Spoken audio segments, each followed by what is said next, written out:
ejected. Captain Brian Udall of the U.S. Air Force is unique. He survived ejection at over the speed of sound. He lived, but only just. People don't understand what wind does to someone at that speed. You just take your hand as you're driving down the highway, stick it out the car window, and it'll blow it back. And that's at 60 miles an hour. Imagine doing 800 miles an hour and what that will do. It starts ripping you apart.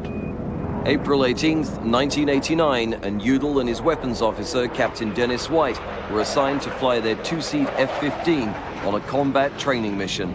They were joined by another F-15 and took off from Seymour Johnson Air Force Base in North Carolina. They both flew out over the Atlantic Ocean and began an exercise, chasing each other around in tighter and tighter circles.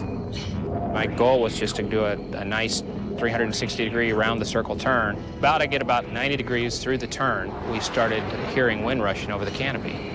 And I was like, what's going on? We were going up over 600 knots at this point, right at the verge of supersonic.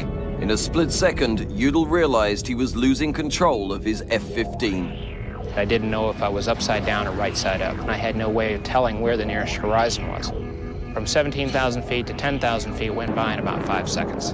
When I saw 10,000 feet go by, and we're now supersonic, coming up on 800 miles an hour, I commanded to bail out.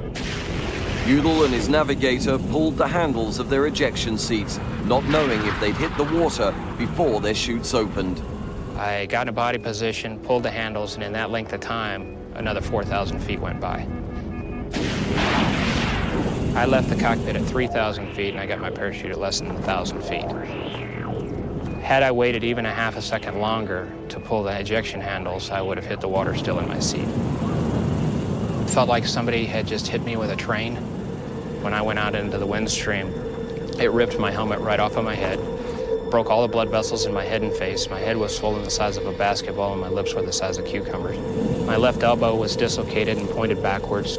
The only thing holding my leg on was an artery, the vein, the nerve, and the skin. And my left leg snapped at the bottom half.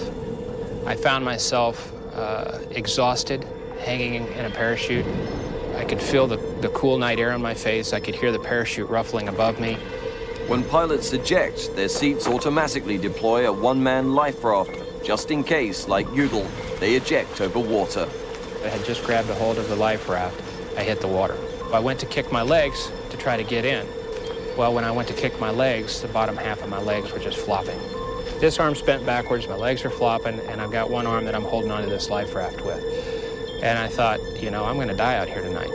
The first indication of death came into my mind. I said, so this is what it's like to die. And then I thought, you know, I said, I can't die tonight. I said, I got a wife and a baby I need to see reborn. And if I don't get in this raft, I'm not going to make it. He knows that he has only minutes to climb into his life raft before the freezing ocean kills him. I stopped everything. I started praying. I said, God, I need some help. I tried one more time to get in the raft just by using my one arm without kicking my legs, and I managed to get right in. It took seconds for Udall to eject and hit the water, but it took 4 long hours for the first search and rescue planes to find him. At this point, I'm thinking I'm going home.